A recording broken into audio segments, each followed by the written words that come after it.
continuing where my other video left off, this is Revlon Verijoy, and this is a pimple. If I was really going to tend to that, I would use straight tea tree oil for like seriously drying it out. Several applications a day, and washing, I don't use sodium lauryl sulfates, that kind of stuff. EWG, Environmental Working Group, they have a good rating system for like if cleansers are really harsh for the environment. If cleansers is like net more than the more, well, no, it's actually all. So obviously there are some that get Fs, but there are some that get As and things. But I don't use that to the letter because sometimes it's stuff that's mildly harmful, and the way that they calibrate what's harmful is kind of like not really super clear. So I use it. It's a pretty good metric. Um, but I would use some kind of, gentle cleanser, like pure Castile oil, um, after if I was going to use a cleanser on it. But otherwise, I would just put the tea tree oil on it and then use a toner, witch hazel, aloe vera, without alcohol. Live. So without because alcohol dries out the skin and takes like the natural oils out. And so the reason why I would use a toner,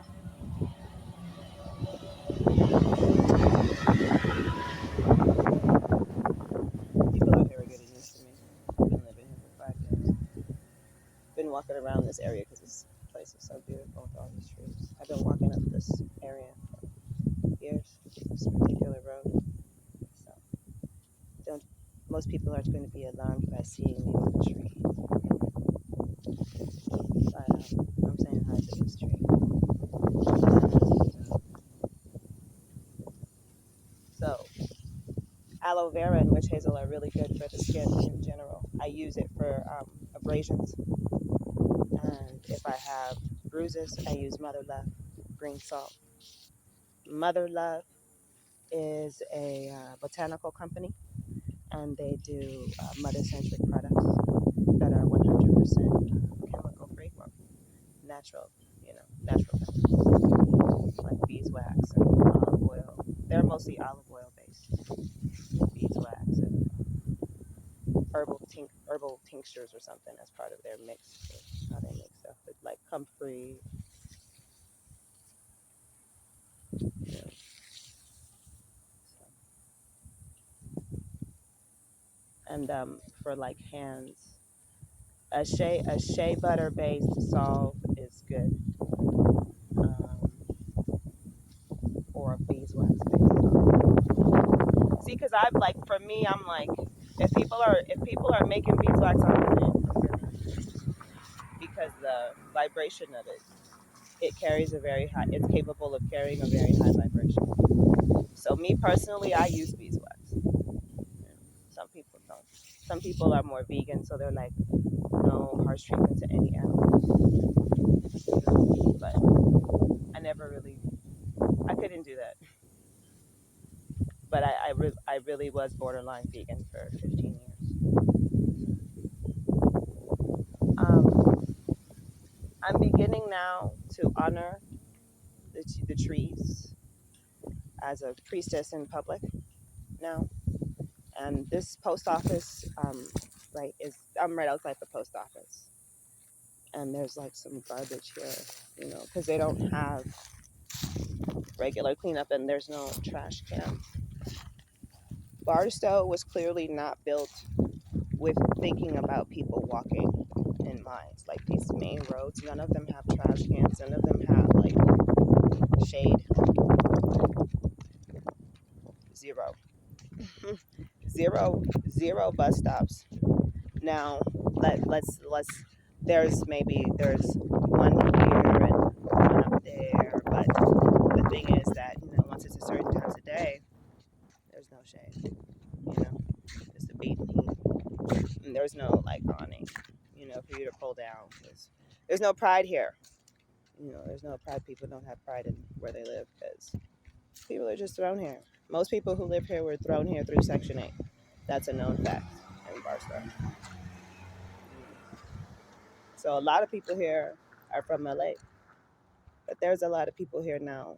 There's people that I've talked to that are also from like in Nevada, you know, so like the Las Vegas, Reno area, you know. So so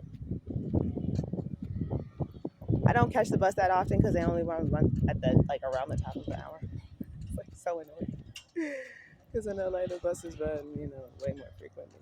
So being in the desert is slower living. When I lived in Joshua Tree, it was the same way. I lived in Joshua Tree for about 7 months. That was really the beginning of my surrender to serving Mother Earth. I have 5 Rudraksha in my pocket. I'm going to leave them as an offering somewhere. So if you got prayers, put them in there. I'm going to make an offering somewhere. So there is this shopping mall, and it's Shadow Ridge. Right now, I'm fucking with this cop over there who's profiling me. Oh, man. So, yeah. And, oh, yes. Okay, I should. Okay. So, how do I deal with racial profiling? Well, the first thing I do is I do not in any way express my body as prey. I meticulously went through a process of studying my body, and it's in my the result of that is in my guide to releasing violence, and it's you can get it. It's available for free at bit.ly/releasing violence, and I made it. I went through that process because I was sick of the fear of my body being triggered into all the belief systems about me being a victim, and I knew it was an illusion. And I knew that me living in the victim cycle and in the victim way of thinking was me self-inflicting that experience on myself. And so I went through reflecting on how to, with spirit, to be able to release that stuff. So that guide is a result of that process, and it's there for you to be able to transition more easily out of the addictions that we have been tortured into, that if you're listening to this, you're ready to release. And let's see. So thank you for being here. I'm like talking to real people now. This is very real. So, and I share from my heart, and that's my expression of gratitude. The intensity with which I communicate is an expression of my gratitude for your presence here. So I want to make that clear. Okay, so since we're just coming all out with everything, I have been asked to share, and I'm gonna bring it back in so it'll be very easily understandable. I am light, radiant light, intensified light. God consumes my darkness, transmuting it into light. That's a prayer I live, and I give it off. That's how and that's it. That's the invitation that I give to cops in particular, because that one was a real low vibrational one, like real, and that's how they're taught to be, you know. So what I do is, another way I explain that is I go within and I look at them in their soul and I say hi.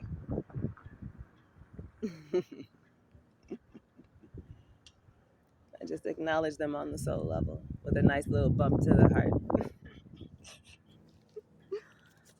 You remember that good feeling? That's the feeling of life. Please go do that. And there's a fuck ton of activity now that I'm sitting here.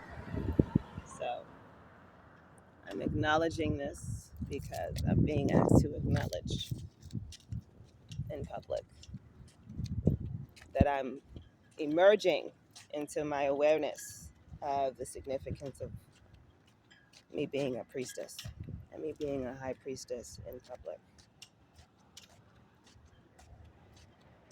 So I'm not going to speak on this. I'm just going to show it to you. This is really deep for me to share this moment with you right now. This is deep spiritual intimacy. So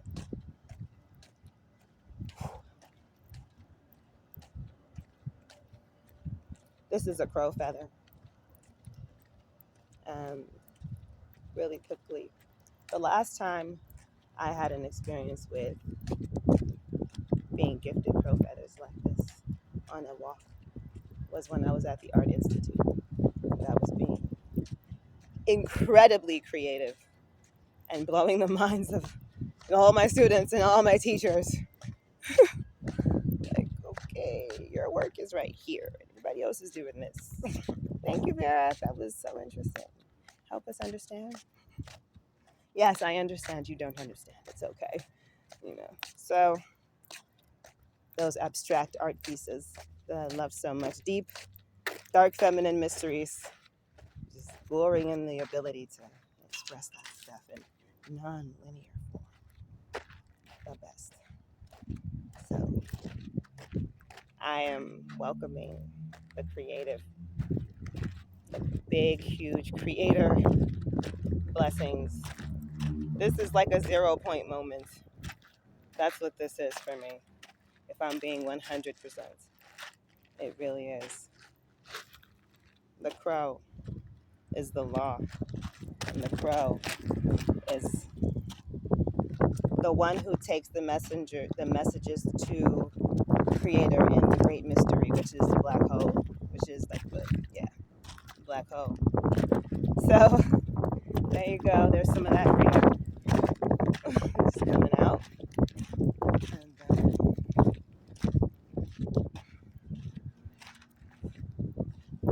what I'm going to share is going to be acknowledging drug policy, medicine as a legal right, and the necessity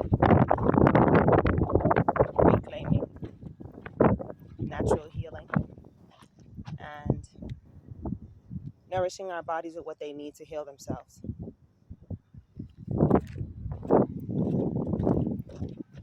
I am first generation Jamaican American, so I have a very complex relationship with the medicine called marijuana and ganja.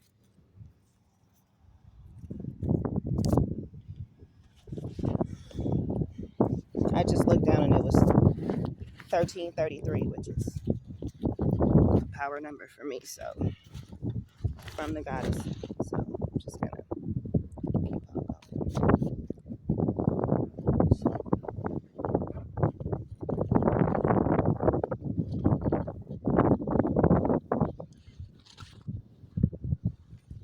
I'm gonna drink some water while I let you breathe with all that. You should feel welcome at any time that you were in my videos in particular, because I know people have different rules about how they communicate and stuff, but I want you to know that for me, at any time, you should feel invited to pause my videos if you need to, if you feel called to, and come back.